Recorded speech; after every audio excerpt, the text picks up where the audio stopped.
Mga may nauuso po ngayon na ilagay nyo lang po yung unan dyan po sa malapit po sa puwetan nyo. Hindi po sasagad ng puwetan. Ganito po ang dapat gawin mga mi.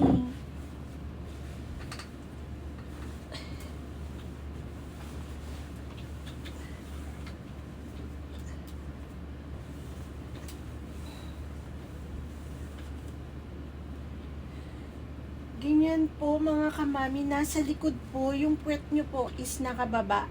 Mga kamami, kailangan po nakababa. Tapos ngayon po, pwede po kayong sumahid na ganito. Ganyan. Basta wag nyo po siyang tatanggalin. Ayan mga kamami, plat na plat yung tiyan natin. Ayan. Ganyan po dapat yung mangyayari. Nasa likod po yung unan, tapos yung puwet nyo po is nakababa. Bali, nasa likod nyo po yung unan.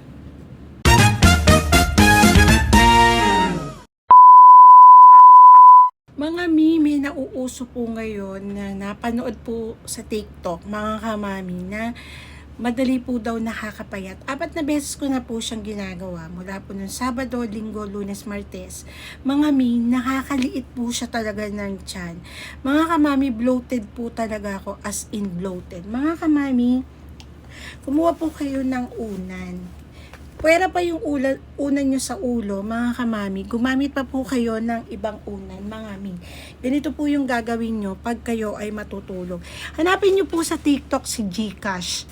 Siya po yung nag-ano nito. Marami po, kumbaga, ano po siya, viral po talaga siya ngayon. Madami pong nagpapatotoo na talagang totoo po siya. Kaya sinubukan ko. Subukan nyo rin po, mga kamami. Ganito po ang gagawin natin. Ilagay nyo lang po yung unan dyan po sa malapit po sa puwetan nyo. Hindi po sasagad ng puwetan. Ganito po ang dapat gawin mga mi.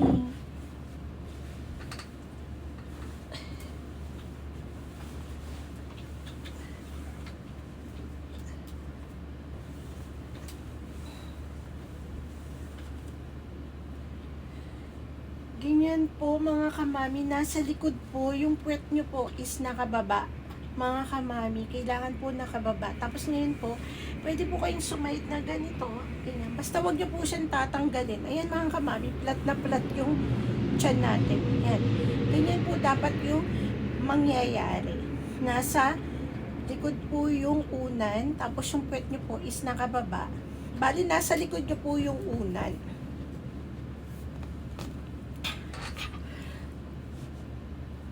Gawin nyo po, tapos po, mag-message po kayo sa akin kung ano po yung mangyayari. Pero totoo po yan, meron ngayon umaano po na unan, na ano po, na pangpaliit po ng tiyan, saka ng pampalaki po daw ng puwet. Sinusubukan ko po, subukan nyo rin po, madami po nagpapatotoo. Ako po, pero sa akin po, pag yun po ang ginawa ko, utot po ako ng utot, na mahina lang naman po. Ganun po yung nararamdaman ko. Tapos po, hindi na po ako, yung pong tiyan ko is malambot na. Ayan. Lumambot siya mga mi. Mula po ng 4 days ko po siyang ginagawa po mga kamamik. Subukan nyo rin po. Pero hanapin nyo po si Gcash sa TikTok. Gcash, ito, ginagawa ko para sa'yo, para din iano ko po, explore, sabihin sa ibang tao na may ganito po palang meron po palang ganitong nangyayari. Na unan po, ilagay nyo po dito sa likod nyo. Ganun po mga kamami. Tapos po, subukan nyo rin po kung ano po mangyayari. Ngayon po, i-reply nyo po sa akin, i-message nyo po ako kung totoo po yung sinasabi namin at nung karamihan po. Thank you po. Good evening po.